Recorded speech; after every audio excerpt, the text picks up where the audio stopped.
আজকে যে রেসিপিটা তৈরি করে দেখাবো দারুণ স্বাদের আর দারুণ টেস্টি হয়, কিন্তু একদমই হালকা পাতলা একটা ঝোলের রেসিপি। তো আজকের রেসিপি হলো আমার ঝিঙে আলু দিয়ে চিংড়ি মাছের ঝোল, খুবই অল্প উপকরণে আর একদমই গরমে খাওয়ার জন্য পারফেক্ট একটা পাতলা ঝোলের রেসিপি। তাহলে চলুন শুরু করা যাক আজকের রেসিপি, চিংড়ি মাছের ঝোল। তো আজকের রেসিপি আমাদের গরমে পেট রাখার মতো একটা পেট ঠান্ডা রাখার মতো একটা রেসিপি। তো ঝিঙে কিন্তু খাওয়া খুব উপকার, পেট এতে ঠান্ডা থাকে। তো আজকে তৈরি করব ঝিঙে আলু দিয়ে চিংড়ি মাছের পাতলা একটা ঝোলের রেসিপি। খুবই অল্প উপকরণে কিন্তু এই রেসিপিটা তৈরি করা যায়। তাহলে চলুন শুরু করছি। তো প্রথমেই যেটা করতে হবে সেটা হলো চিংড়ি মাছটাকে আমাদের হালকা করে একটু ভেজে নিতে হবে। তো তার জন্য আমি কড়াই বসিয়ে দিয়েছি আর কড়াইতে দিয়ে দিচ্ছি সর্ষের তেল। প্রথমে অল্প তেল দিয়ে চিংড়ি মাছটাকে ভেজে নেব।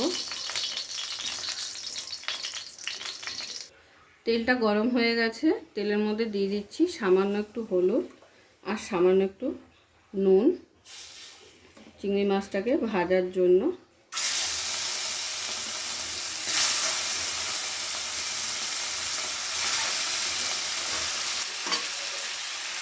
মাছগুলো কিন্তু খুব বেশি ভাজবো না, হালকা একটু নাড়াচাড়া করে ভেজেই তুলে নেব, কারণ খুব বেশি ভাজলে চিংড়ি মাছের টেস্ট নষ্ট হয়ে যায়, শক্ত হয়ে যায়। তো এবারে একটা প্লেটে মাছগুলোকে তুলে নিচ্ছি, আর ভাজবো না। এবারে আবারও একটু তেল অ্যাড করে নেব।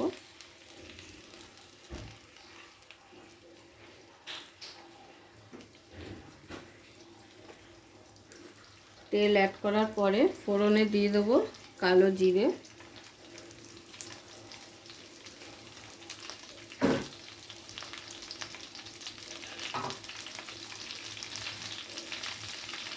ফোড়নটাকে হালকা নাড়াচাড়া করে ভেজে নেব তেলের সাথে।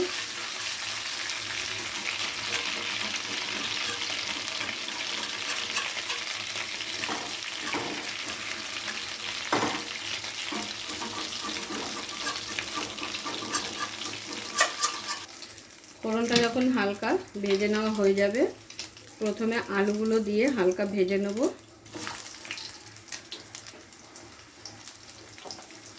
ঝিঙেটা কিন্তু আগেই অ্যাড করব না, আগে আলুগুলোকে ভেজে নেব, কারণ ঝিঙে যখনই দেব ঝিঙে থেকে কিন্তু খুব পরিমাণে জল বের হবে।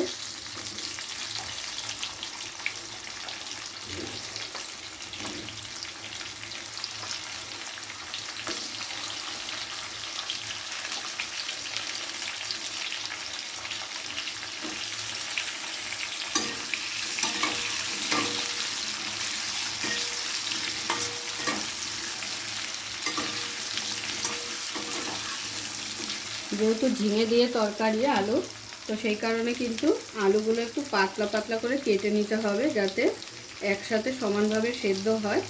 তো ঝিঙে খুব তাড়াতাড়ি সিদ্ধ হয়ে যায়, সকলেই জানেন। তো সেই কারণে আলুগুলোও কিন্তু একটু পাতলা পাতলা করে কেটে নিতে হবে। তো আলুগুলোকে প্রায় 50% কিন্তু আমি ভেজে নিয়েছি, আর আলুগুলোকে 50% ভেজে নেওয়ার পরেই কিন্তু এখানে ঝিঙেটাকে অ্যাড করতে হবে। এবারে আমি দিয়ে দেবো এর মধ্যে ঝিঙেগুলো।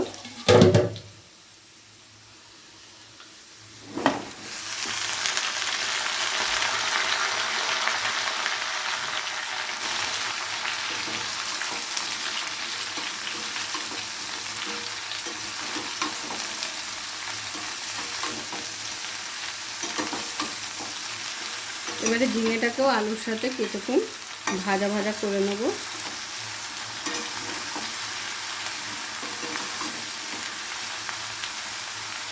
নুনটা একটু পরে দিতে হবে, নুন দেওয়ার সাথে সাথেই কিন্তু ঝিঙে থেকে খুব পরিমাণে জল বেরিয়ে আসে। তো দেখুন ঝিঙেটা ভাজতে ভাজতে কিন্তু অনেকটা কমে গেছে, আর ঝিঙেটাও আলুর সাথে প্রায় 50% ভেজে নিয়েছি। এবার এখানে অ্যাড করে দেবো নুন আর হলুদ। তো দিয়ে দিচ্ছি পরিমাণ মতো নুন।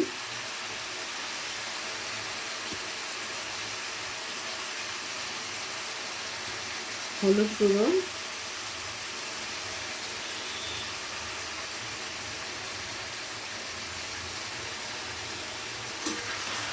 নুন হলুদটাকে খুব ভালো করে ঝিঙে আলুর সাথে একবার কষিয়ে নেব।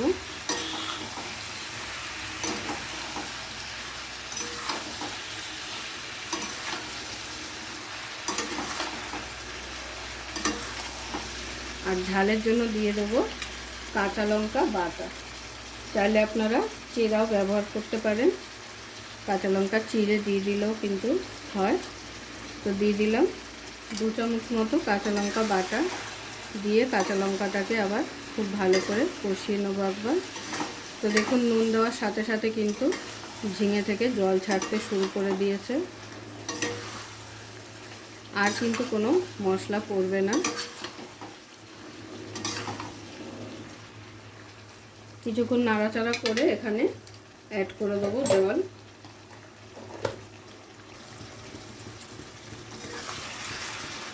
তো ঝিঙের জলটা কিন্তু অনেকটাই টেনে গেছে। এবারে আমি এখানে গ্রেভির জন্য জল অ্যাড করে নেব।